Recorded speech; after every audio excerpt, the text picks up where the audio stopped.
Monsieur, cette bague, ma mère en avait une identique, dis-je en nettoyant le bureau en acajou du directeur général. Les mots sortirent de ma bouche avant que je puisse les filtrer. 27 ans passés à travailler comme concierge m'avaient appris à être invisible, à nettoyer en silence pendant que des hommes importants faisaient leurs affaires. Mais quand j'ai vu cette bague en or blanc sertie d'un saphir bleu entouré de petits diamants, mon cœur s'est arrêté. Richard Blackwell, fondateur de Blackwell Industries et propriétaire d'une fortune de 3 milliards de dollars, s'est figé, le stylo suspendu au-dessus d'un contrat. Ses yeux gris m'ont vu pour la première fois en 5 ans de nettoyage hebdomadaire de son bureau. Qu'avez-vous dit? Sa voix était rauque, comme si les mots lui avaient écorché la gorge en sortant. Je m'appelle Georges Martinez, à 52 ans, je n'aurais jamais pensé qu'un simple commentaire sur un bijou changerait ma vie à jamais. Surtout pas une remarque faite à l'homme le plus puissant de Manhattan. Je déglutis, réalisant mon erreur. Excusez-moi, monsieur. Je n'aurais rien dû dire. C'est juste que ma mère avait une bague exactement comme celle-ci. Richard baissa lentement son stylo, comme si chaque mouvement était calculé. Votre mère? Comment s'appelait-elle? Isabella Martinez, monsieur. Mais elle est décédée il y a 15 ans. Le nom de ma mère sortit de ma bouche et quelque chose changea sur son visage. La couleur quitta ses joues, le laissant pâle comme un fantôme. Ses mains, qui quelques secondes auparavant signaient des contrats de plusieurs millions, se mirent à trembler. Isabella Martinez, répéta-t-il, comme s'il testait le poids de ses mots. Elle travaillait dans une usine de vêtements dans le Queens dans les années 90? Mon sang se glaça. Comment connaissait-il ma mère? Oui, monsieur. Chez Metropolitan Garment. Mais comment? Sortez. Sa voix coupa ma question comme un rasoir. Sortez maintenant. Monsieur? J'ai déité sortez. Cria-t-il en se levant si brusquement que sa chaise pivotante heurta le mur derrière lui. Je pris mon chariot de nettoyage avec des mains tremblantes et je sortis en courant de ce bureau, laissant derrière moi l'odeur du cuir et l'écho de la voix furieuse de Richard Blackwell. Mais j'ai emporté avec moi quelque chose de bien plus important, la certitude absolue que cet homme connaissait ma mère. Et à en juger par sa réaction lorsqu'il a entendu son nom, cette histoire avait beaucoup plus de facettes que je ne l'imaginais. Au cours des 15 minutes suivantes, dans l'ascenseur qui descendait vers le sous-sol où se trouvait mon casier, un souvenir a commencé à se former dans mon esprit. Ma mère, dans les derniers mois de sa vie, délirant sous l'effet de la morphine, répétait un nom que je n'ai jamais compris, Richard. Richard m'a promis. Il a dit qu'il prendrait soin de nous. À l'époque, je pensais que c'était juste une confusion mentale causée par les médicaments. Maintenant, en regardant mes mains encore tremblantes, je commençais à soupçonner qu'elle était peut-être plus lucide que je ne l'imaginais. Si vous aimez cette histoire pleine de mystères du passé et de rebondissements inattendus, n'oubliez pas de vous abonner à la chaîne pour découvrir comment une simple bague a révélé des secrets que quelqu'un de très puissant voulait garder enfouis à jamais. Car j'avais le sentiment que ce qui venait de se passer dans ce bureau n'était que le début. Et si Richard Blackwell pensait pouvoir m'intimider et me faire disparaître, c'est qu'il ne connaissait manifestement pas la détermination d'un homme qui avait enfin trouvé les premiers indices sur la mort mystérieuse de sa mère. La bague qu'il portait à l'annulaire droit était identique à celle que ma mère gardait dans une petite boîte dans l'armoire.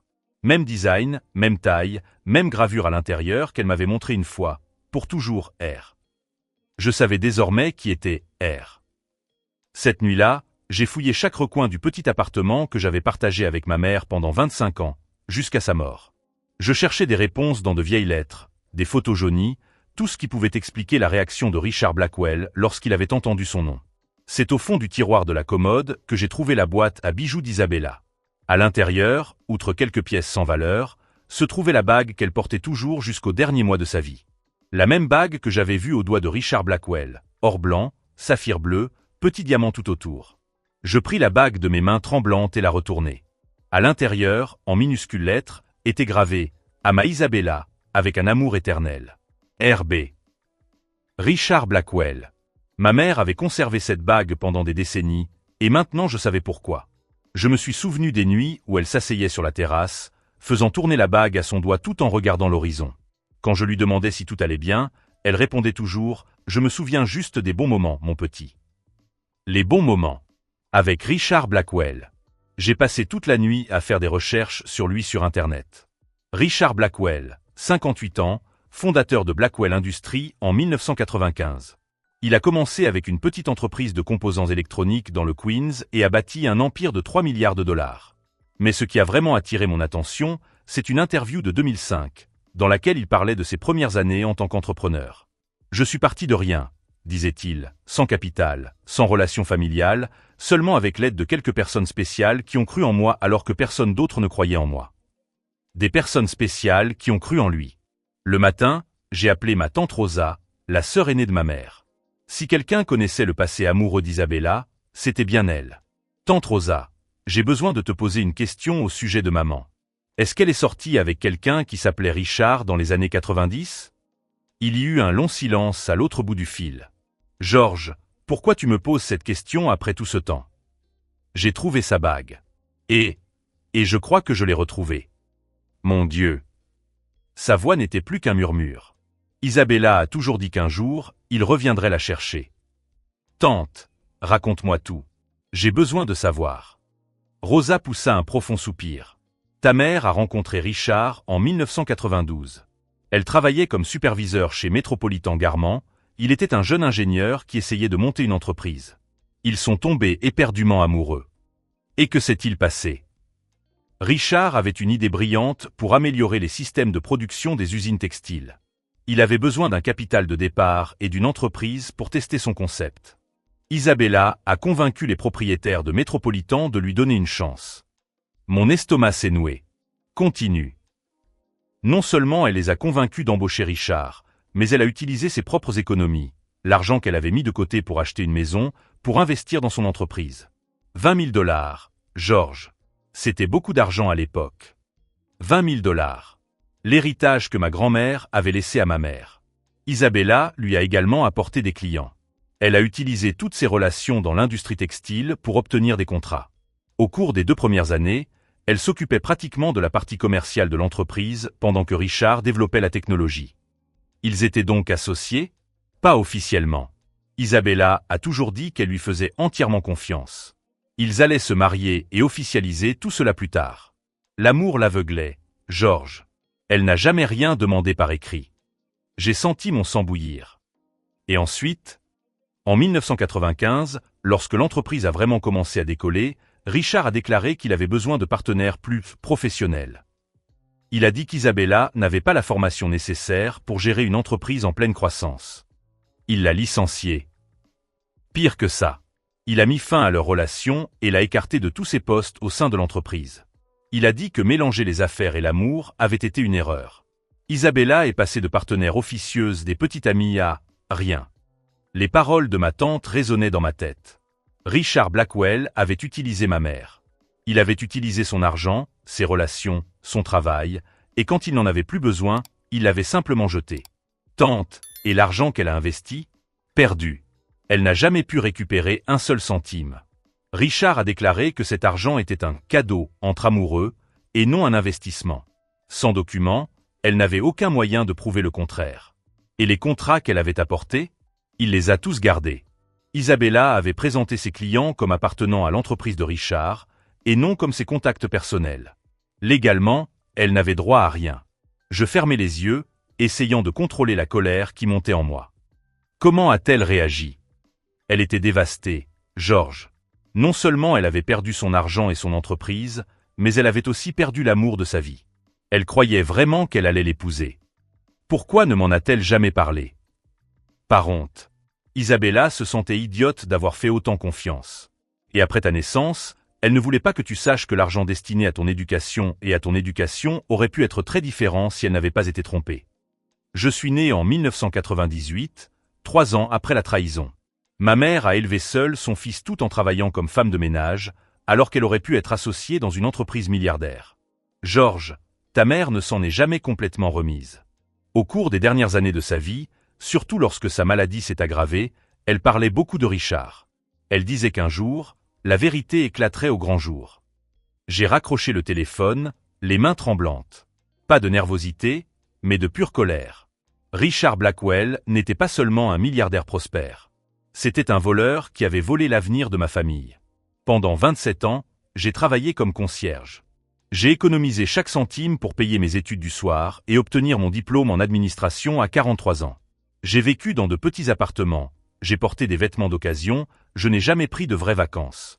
Tout cela pendant que l'homme qui avait volé l'avenir de ma mère bâtissait un empire avec son argent et ses relations. Je suis retourné au bâtiment de Blackwell Industries le lundi suivant, mais pas en tant que concierge humilié. J'y suis allé en tant qu'homme avec une mission. J'avais un plan qui se formait dans ma tête. Un plan qui demanderait du temps, de la patience et beaucoup de prudence. Mais j'étais prêt à attendre.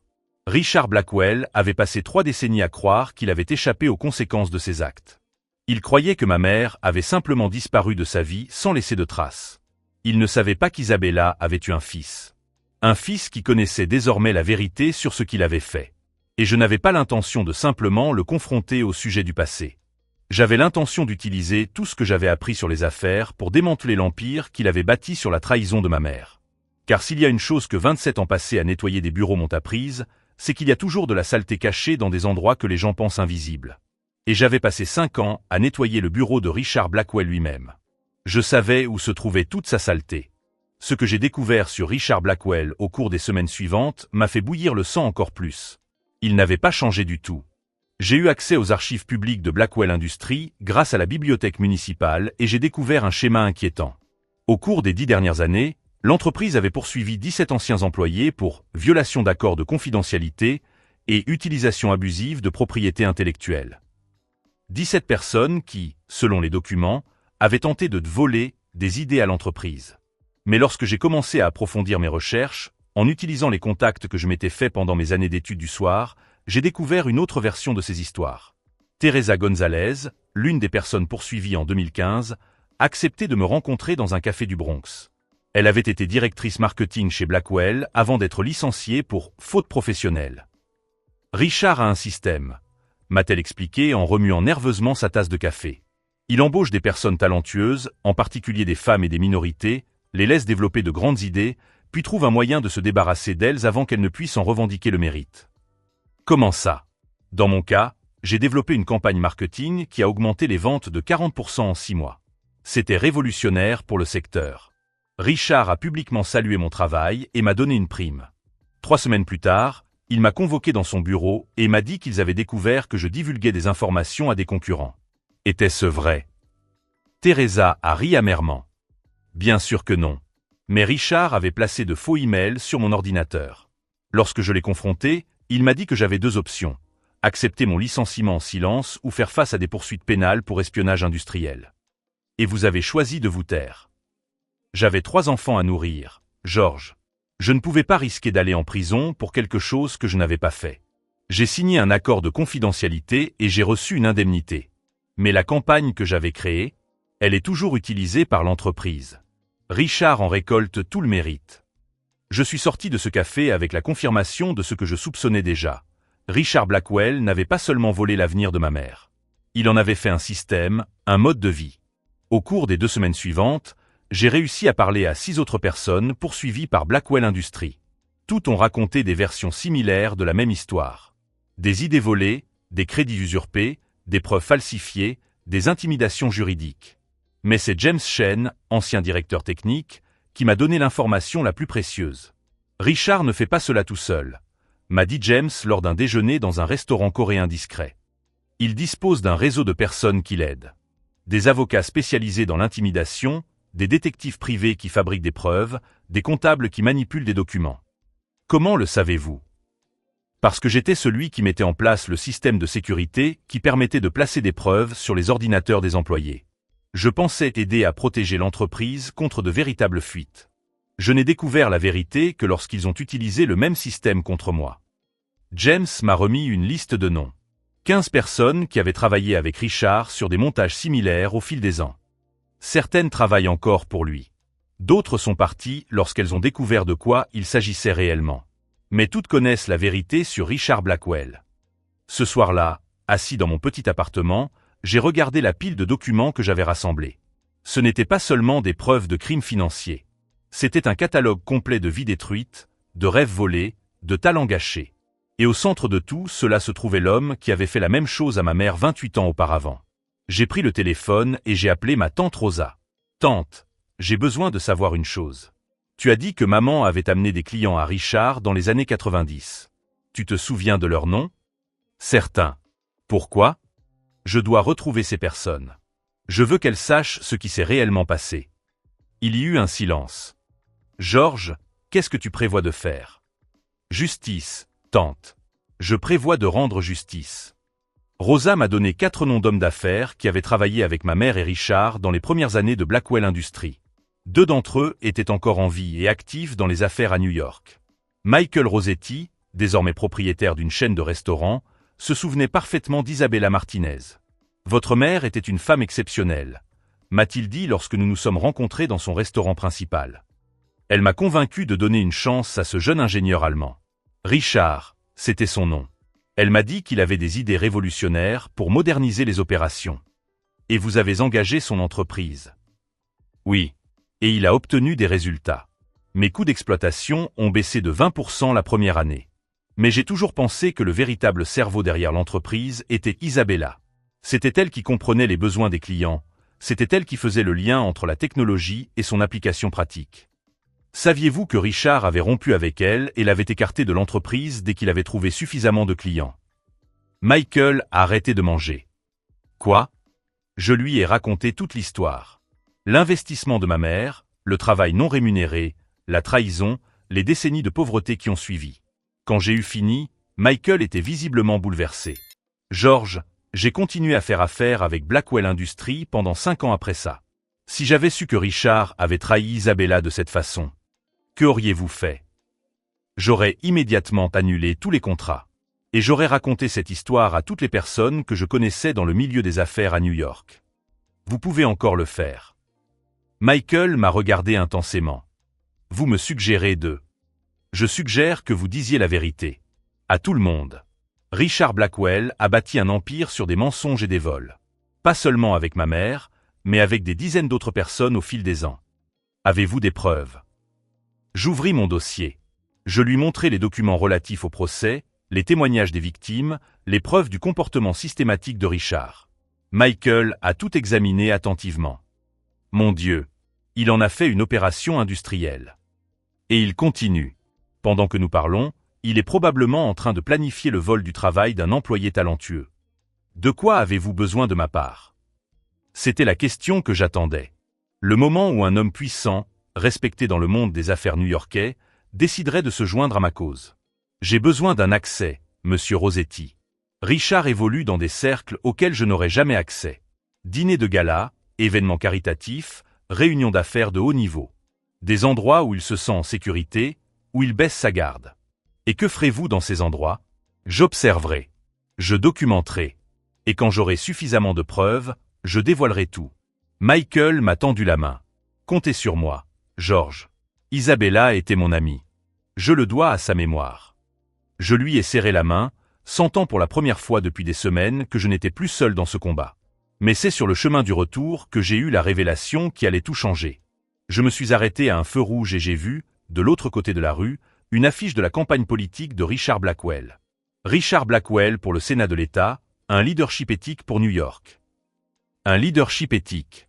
J'ai pris mon téléphone et j'ai fait une recherche. Richard avait annoncé sa candidature au Sénat 3 semaines auparavant. Les primaires auraient lieu dans 6 mois. S'il était élu, il aurait un pouvoir politique au-delà de son influence dans le monde des affaires. Il n'était pas seulement milliardaire. Il essayait de devenir sénateur. Cela changeait tout. Un candidat politique était soumis à un examen beaucoup plus minutieux qu'un homme d'affaires privé. Chaque aspect de sa vie serait examiné par les médias, ses adversaires, l'électorat. J'ai démarré ma voiture et je suis rentré directement chez moi, mon esprit élaborant un plan bien plus ambitieux que ce que j'avais imaginé au départ. Richard Blackwell voulait du pouvoir politique. Il voulait que le public lui fasse confiance en tant que leader éthique. Parfait. Parce que j'étais sur le point de donner à l'électorat new-yorkais exactement le type d'information dont il avait besoin pour prendre une décision éclairée sur le caractère du candidat Blackwell. Une fois chez moi, j'ai ouvert mon ordinateur portable et j'ai commencé à faire des recherches sur les campagnes politiques, les médias et l'exposition publique. Si Richard voulait attirer l'attention du public, je lui donnerais toute l'attention qu'il méritait. La différence, c'est que ce ne serait pas le genre d'attention qu'il attendait. Au cours des dernières semaines, mon objectif avait été une simple vengeance personnelle. Maintenant, en regardant cette photo de lui souriant sur le panneau de campagne, je me suis rendu compte que j'avais une opportunité bien plus grande.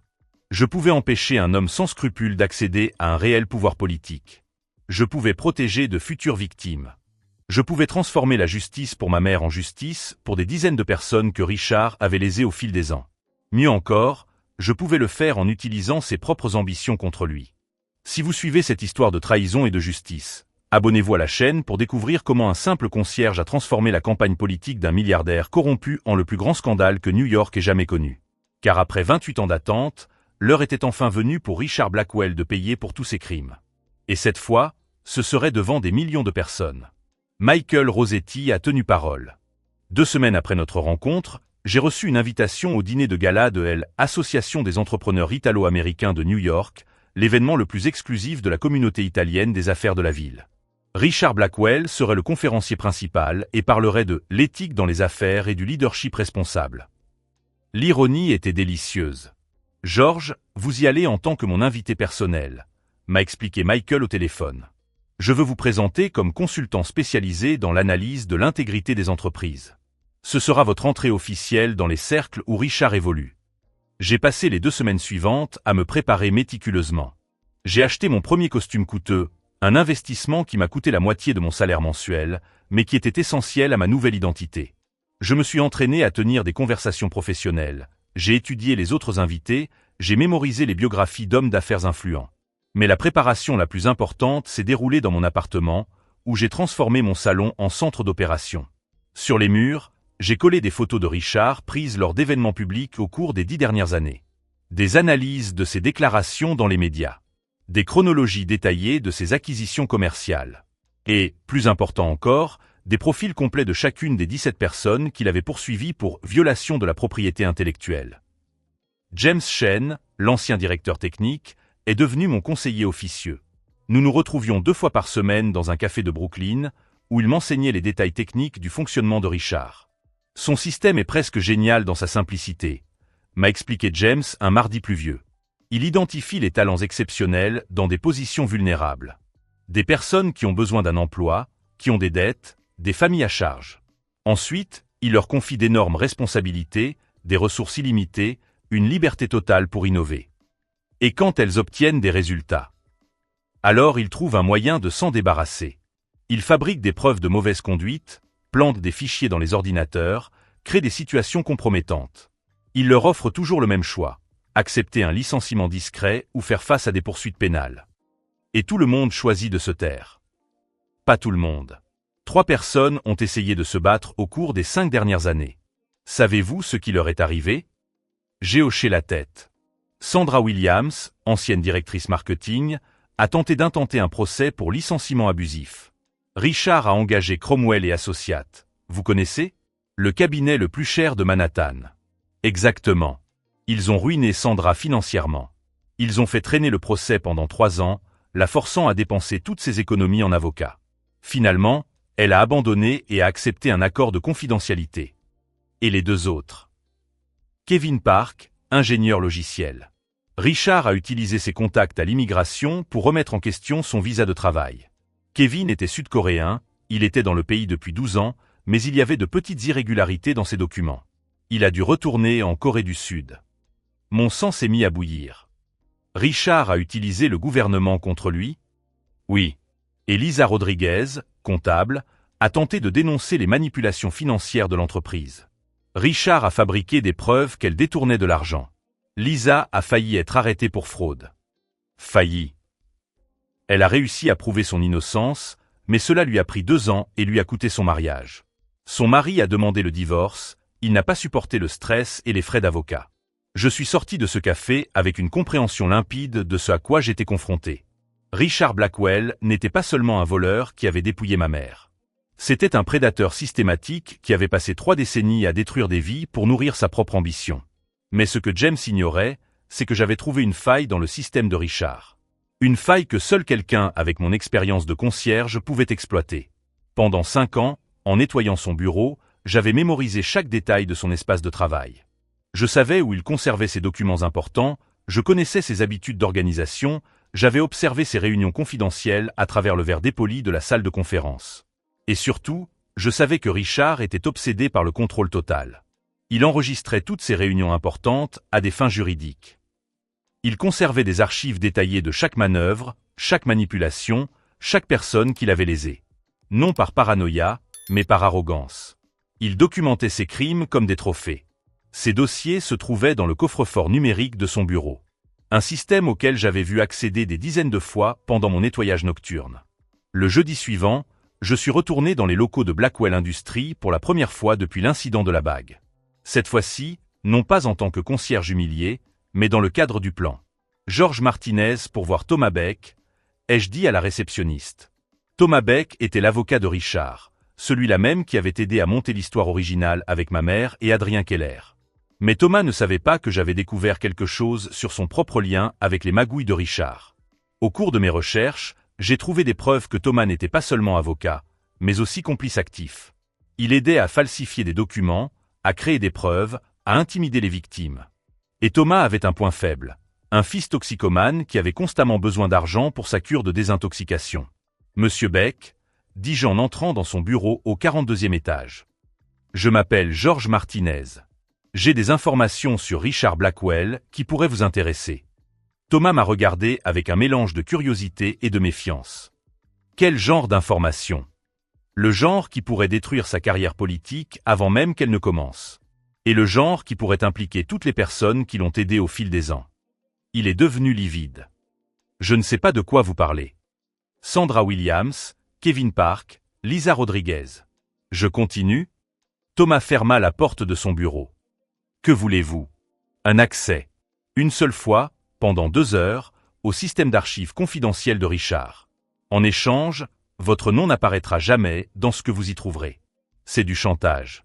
C'est une occasion de prendre vos distances avec un navire qui est sur le point de couler. Thomas resta silencieux pendant de longues minutes, réfléchissant. Finalement, quand?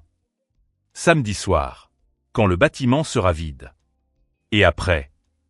Après, vous ne me reverrez plus jamais. Et quand le scandale éclatera, vous pourrez dire honnêtement que vous n'avez pas participé activement à la chute de Richard Blackwell. C'était un mensonge, bien sûr. Thomas était aussi coupable que Richard. Mais il n'avait pas besoin de savoir que j'avais aussi des preuves contre lui. Le samedi suivant, à 22 heures, Thomas m'a retrouvé dans le hall de l'immeuble de Blackwell Industries. Nous sommes montés ensemble dans l'ascenseur en silence. Au 45e étage, il m'a conduit jusqu'au bureau de Richard et a tapé le code du coffre-fort numérique. 2 heures, m'a-t-il dit. Et n'oublie pas, si tu te fais prendre, tu ne me connais pas. Je me suis retrouvé seul dans le bureau où tout avait commencé, entouré des trophées d'une carrière bâtie sur des mensonges et des vols. Le même bureau où, 6 semaines plus tôt, je n'étais qu'un concierge invisible avec un commentaire déplacé sur une bague. Le système de classement de Richard était plus complet que je ne l'imaginais.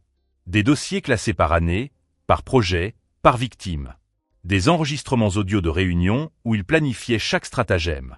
Des emails détaillant comment planter des preuves, intimider des témoins, utiliser des relations politiques pour faire taire des opposants. Mais c'est dans le dossier intitulé « Politique 2024 à 2028 » que j'ai trouvé ce qui m'a glacé le sang. Richard ne prévoyait pas seulement d'utiliser son stratagème habituel en tant que sénateur.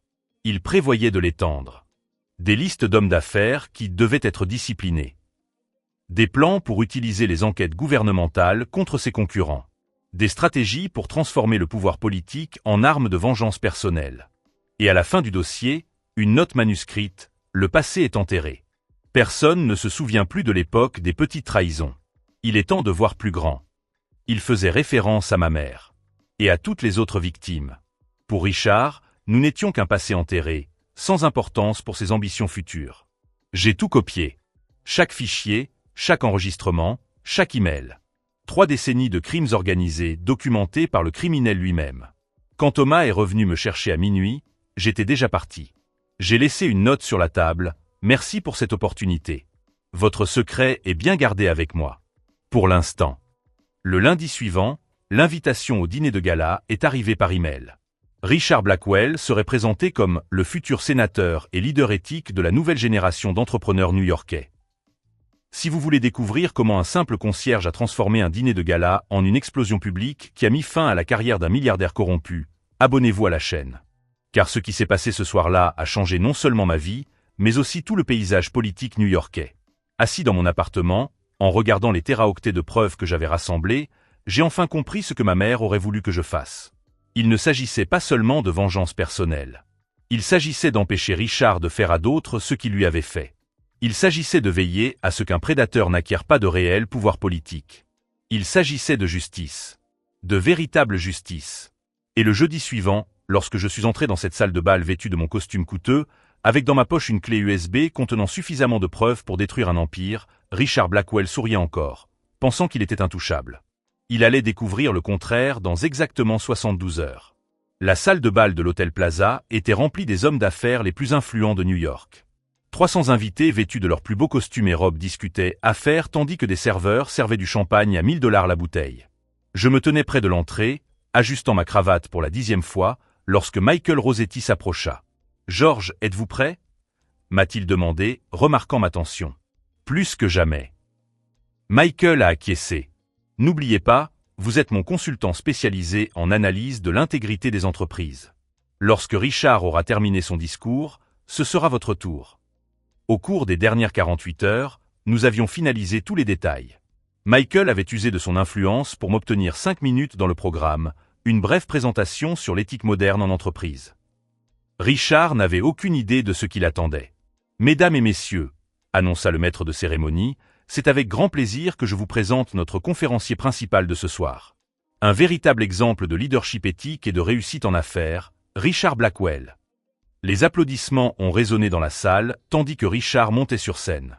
Même à 30 mètres de distance, je pouvais voir son sourire confiant, l'arrogance de quelqu'un qui n'avait jamais eu à faire face à de véritables conséquences. « Bonsoir », a-t-il commencé, sa voix amplifiée par les haut-parleurs. « Je suis ici pour parler d'un sujet fondamental pour nous tous, l'éthique dans les affaires et le leadership responsable. » L'ironie était si intense que j'ai failli éclater de rire. Au cours de mes 30 ans de carrière, j'ai appris que le véritable succès ne se construit pas uniquement sur les profits, mais aussi sur l'intégrité, l'honnêteté et le respect des personnes qui nous aident tout au long de notre parcours. J'ai sorti la clé USB de ma poche. Elle contenait tout, les enregistrements de Richard planifiant ses stratagèmes, les emails détaillant comment ruiner des vies, les documents prouvant des décennies de crimes organisés. J'ai bâti Blackwell Industries sur des principes solides. J'ai toujours traité mes employés comme ma famille, mes partenaires comme des égaux, et je n'ai jamais oublié les personnes qui ont cru en moi alors que je n'étais qu'un jeune ingénieur avec un rêve. Le public applaudissait chaque mensonge. Des hommes d'affaires respectés approuvaient d'un signe de tête un homme qui avait systématiquement détruit des carrières pendant 3 décennies. C'est donc avec humilité que j'accepte ma nomination au poste de sénateur de l'État. Car je crois que le leadership éthique que j'ai appliqué dans les affaires peut également transformer la politique à New York. Nouveaux applaudissements. Richard sourit, visiblement satisfait de l'accueil qui lui était réservé. « Maintenant, » dit le maître de cérémonie, « nous avons une brève présentation supplémentaire. George Martinez, consultant spécialisé dans l'analyse de l'intégrité des entreprises, nous fera part de quelques réflexions sur l'éthique moderne en affaires. » Richard fronça les sourcils en entendant mon nom, mais ne me reconnut pas immédiatement. Après tout, je n'étais qu'un concierge invisible qui nettoyait son bureau. Je montai sur scène d'un pas assuré. La salle était relativement silencieuse. 300 personnes s'attendaient à une présentation technique ennuyeuse après le discours inspirant de Richard. « Bonsoir », commençai-je d'une voix étonnamment stable. Je m'appelle George Martinez. Au cours des 2 derniers mois, j'ai mené une analyse approfondie de l'intégrité des entreprises dans le secteur technologique. J'ai regardé directement Richard, qui était assis au premier rang. Lorsque nos regards se sont croisés, j'ai vu le moment précis où il m'a reconnu. Il a pâli. Ce que j'ai découvert est une étude de cas fascinante sur la manière dont les prédateurs d'entreprises opèrent sous le couvert de dirigeants éthiques. Un murmure parcourut la salle. C'était manifestement plus controversé que prévu. Par exemple, ai-je poursuivi en connectant ma clé USB au projecteur. Imaginez un jeune ingénieur allemand qui, en 1992, a convaincu une superviseure d'usine textile d'investir ses économies de 20 000 $ dans sa start-up. Richard s'est levé brusquement. « Où voulez-vous en venir ?» « Je veux expliquer, » ai-je répondu calmement, comment ce même ingénieur, après avoir utilisé son argent, ses relations et son travail non rémunéré pour bâtir son entreprise, l'a simplement écarté lorsqu'il n'avait plus besoin d'elle. La première image est apparue sur grand écran, une photo de ma mère et de Richard ensemble en 1993. Elle souriait, portant la bague qu'il lui avait offerte. Richard semblait jeune, plein d'espoir. Voici Isabella Martinez, ma mère. Et à côté d'elle se trouve l'homme qui vient de parler d'intégrité et de respect envers les personnes qui nous aident. La salle est devenue complètement silencieuse. « Richard, » ai-je dit, ma voix résonnant dans les haut-parleurs, « vous vous souvenez d'elle ?» Il était pâle, ses mains tremblaient visiblement. « Je ne sais pas de quoi vous parlez. » J'ai cliqué sur la télécommande. L'image suivante montrait le document d'investissement que ma mère avait signé, l'argent qu'elle n'a jamais récupéré. En 1995, lorsque votre entreprise a commencé à prendre son essor, vous avez dit à ma mère qu'elle n'avait pas suffisamment d'éducation formelle pour une entreprise en pleine croissance. Vous avez mis fin à votre relation et l'avez écartée de tous ses postes. C'était il y a près de 30 ans. A tenté de se défendre Richard, la voix brisée. Des décisions commerciales difficiles. Décision commerciale, l'interrompis-je. Je cliquai à nouveau. L'écran géant diffusa un enregistrement audio de Richard lui-même, datant de 2 semaines auparavant. Sa voix résonna dans la salle, le passé est enterré. Personne ne se souvient plus de l'époque des petites trahisons. Il est temps de voir plus grand. L'impact fut immédiat. Des chuchotements explosèrent dans toute la salle. Richard venait d'avouer publiquement qu'il considérait la destruction d'Isabella comme une petite trahison. Mais ce n'est que le début de l'histoire, ai-je poursuivi. Car ma mère n'était pas la seule victime. La série de diapositives suivantes montrait des photos des 17 personnes que Richard avait poursuivies en justice. Teresa Gonzalez, James Chen, Sandra Williams, Kevin Park, Lisa Rodriguez, tous les visages des vies qu'il avait ruinées. Pendant 30 ans, Richard Blackwell a transformé le vol de crédit et la destruction de carrière en un système industriel. Et pendant 5 ans, j'ai nettoyé son bureau, invisible, observant, recueillant des preuves. Richard a tenté de quitter le premier rang, mais Michael Rossetti l'en a discrètement empêché. « Asseyez-vous », a dit Michael fermement. « C'est votre fête. » J'ai alors diffusé l'enregistrement le plus accablant, Richard expliquant en détail à Thomas Beck comment placer des preuves dans les ordinateurs des employés. Comment falsifier des documents. Comment utiliser ses relations politiques pour intimider ses victimes. La salle était en état de choc absolu. Des téléphones portables sont apparus partout, enregistrant chaque seconde. Le futur candidat au Sénat était exposé comme un criminel devant les hommes d'affaires les plus influents de New York. Et enfin, ai-je dit, la voix chargée d'émotions contenues, la dernière partie du plan. J'ai cliqué une dernière fois. L'écran a affiché le testament de ma mère, rédigé 3 mois avant sa mort. Isabella Martinez est morte d'un cancer il y a 15 ans. Au cours des derniers mois de sa vie, délirante sous l'effet de la morphine, elle répétait « Richard m'avait promis. Il avait dit qu'il prendrait soin de nous. » Elle n'a jamais surmonté cette trahison. Elle n'a jamais cessé d'aimer l'homme qui a détruit son avenir. Richard pleurait. Des larmes coulaient sur son visage, tandis que 300 personnes l'observaient. Elle a gardé la bague que vous lui avez offerte jusqu'à sa mort. Et savez-vous ce qu'elle a conservé d'autre? Des lettres. Des dizaines de lettres qu'elle vous a écrites au fil des ans, mais qu'elle n'a jamais envoyées. Des lettres vous demandant simplement de reconnaître ce que vous aviez fait. D'admettre qu'elle méritait d'être reconnue pour le succès de l'entreprise. J'ai sorti une enveloppe jaunie de ma poche. Voici la dernière lettre qu'elle a écrite, 2 semaines avant sa mort. J'ai ouvert l'enveloppe, la voix légèrement brisée. « Cher Richard, je sais que tu ne liras jamais ceci, mais j'ai besoin d'écrire. Je ne t'en veux pas pour ce que tu as fait. Je voudrais simplement que tu saches que le temps que nous avons passé ensemble a été le plus beau de ma vie. Et je voudrais que mon fils sache que son père était un homme formidable, avant de se perdre dans l'ambition. » Le silence dans la salle était assourdissant. « Mon père !» ai-je répété en regardant Richard droit dans les yeux. Parce qu'Isabella était enceinte quand tu l'as rejetée. Elle l'a découvert 3 semaines après avoir été licenciée. Et elle a décidé d'élever son fils seul en lui disant que son père était un voleur. Richard s'est effondré sur sa chaise, le visage enfoui dans ses mains. Alors, Richard Blackwell, futur candidat au Sénat, voici ma question. Après avoir entendu tout cela, après avoir appris que votre petite trahison a détruit non seulement ma mère, mais aussi votre propre fils, croyez-vous toujours que vous méritez de diriger New York? Ce qui s'est passé dans les 5 minutes qui ont suivi allait changer non seulement nos vies, mais aussi tout le paysage politique de l'État. Ce qui s'est passé dans les minutes qui ont suivi a été dévastateur pour Richard. Des dizaines de téléphones portables ont enregistré chaque seconde de cette confession publique. En moins d'1 heure, les vidéos sont devenues virales sur les réseaux sociaux avec des hashtags tels que #BlackwellExposed et #JusticeForIsabella. Michael Rossetti s'est levé, sa voix résonnant dans la salle. « Messieurs les entrepreneurs, je pense que nous avons tous entendu suffisamment de preuves pour reconsidérer tout soutien à la candidature politique de M. Blackwell. » Les invités ont commencé à partir les uns après les autres. Personne ne parlait à Richard. Personne ne le regardait dans les yeux. 3 jours plus tard, Richard a retiré sa candidature au Sénat. La semaine suivante, le conseil d'administration de Blackwell Industries l'a contraint à démissionner après une enquête interne. Les 17 victimes qu'il avait poursuivies en justice se sont regroupées dans le cadre d'un recours collectif. Grâce aux preuves que j'ai fournies, elles ont obtenu 5 millions de dollars de dommages et intérêts. Richard a tout perdu, son entreprise, sa réputation, sa fortune. Mais surtout, il a perdu l'impunité qu'il avait protégée pendant 3 décennies. 6 mois plus tard, nous nous sommes rencontrés une dernière fois. Il quittait un petit appartement dans le Queens, le même quartier où ma mère était morte sans pouvoir payer un traitement adéquat. « George » m'a-t-il dit d'une voix brisée. « Je ne savais pas pour toi. Si j'avais su. Si j'avais su, j'aurais fait la même chose, » ai-je répondu calmement. Parce que le problème n'a jamais été de ne pas savoir. C'était de s'en moquer. Je lui ai tendu une enveloppe. Ce sont des copies des lettres que ma mère vous a écrites au fil des ans. Il est peut-être trop tard pour vous racheter, mais il n'est pas trop tard pour comprendre ce que vous avez perdu. Il a pris l'enveloppe avec des mains tremblantes. Isabella me pardonnerait elle. Elle m'avait déjà pardonné. Mais le pardon n'efface pas les conséquences.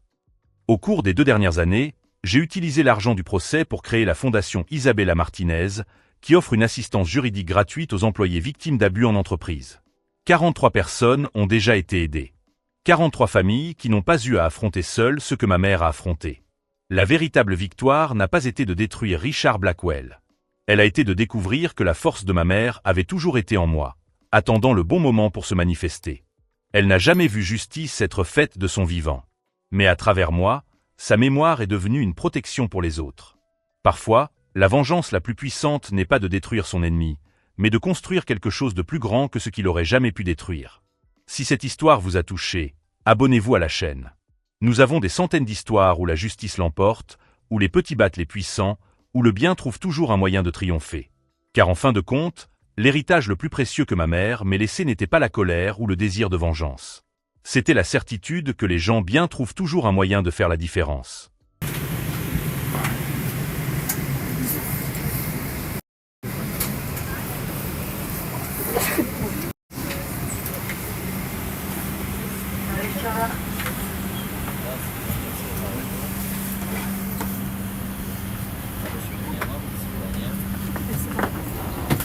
Всего доброго. Ой. Ну, кстати, не так школа Инстаграм.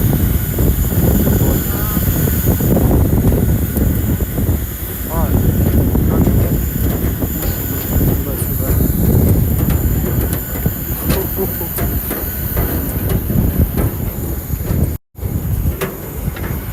Ну все, выходит. Прилетели.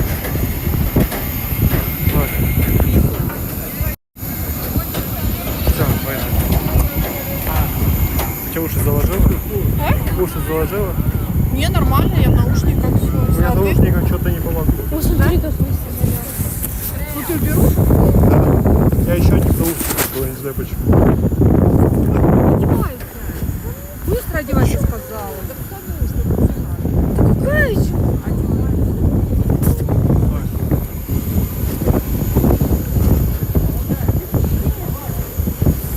Когда так же и было. Ой.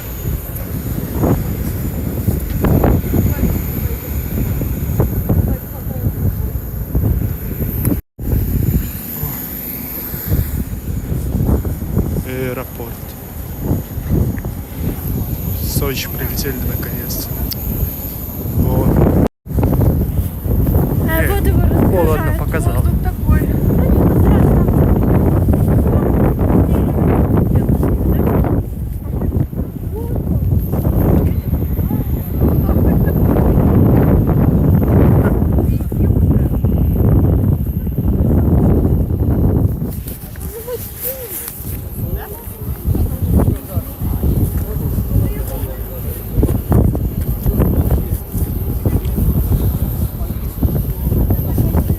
Данил уже приехал? А? Данил приехал уже? Нет. Еще нет. Это Саша. А где Данил? Один по работе. Да, знаю. Ай, Знаешь, кто такой дядя Саша? Конечно, я знаю. Кто это? Это Ирина. А, Да, он не говорит. а. Пройдите уши. Что, болят? Не болят, но я ничего не слышу.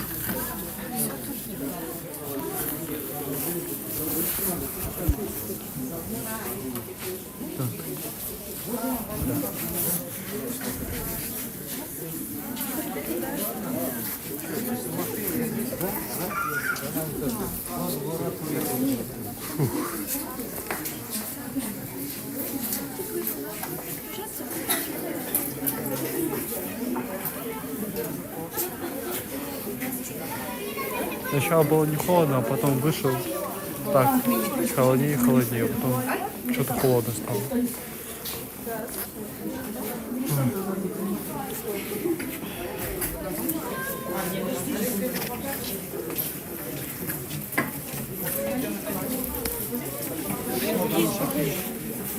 Пойди попозже.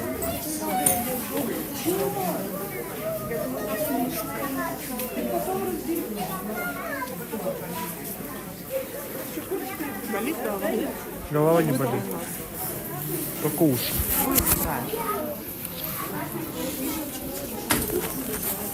Ты это снимаешь? Да, снимаю. Да. Ну, по жизни хочу смотреть.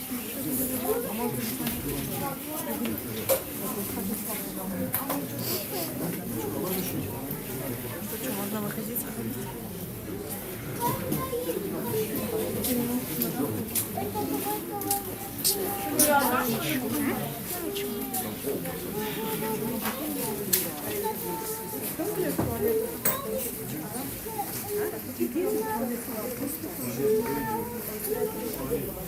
Нормально.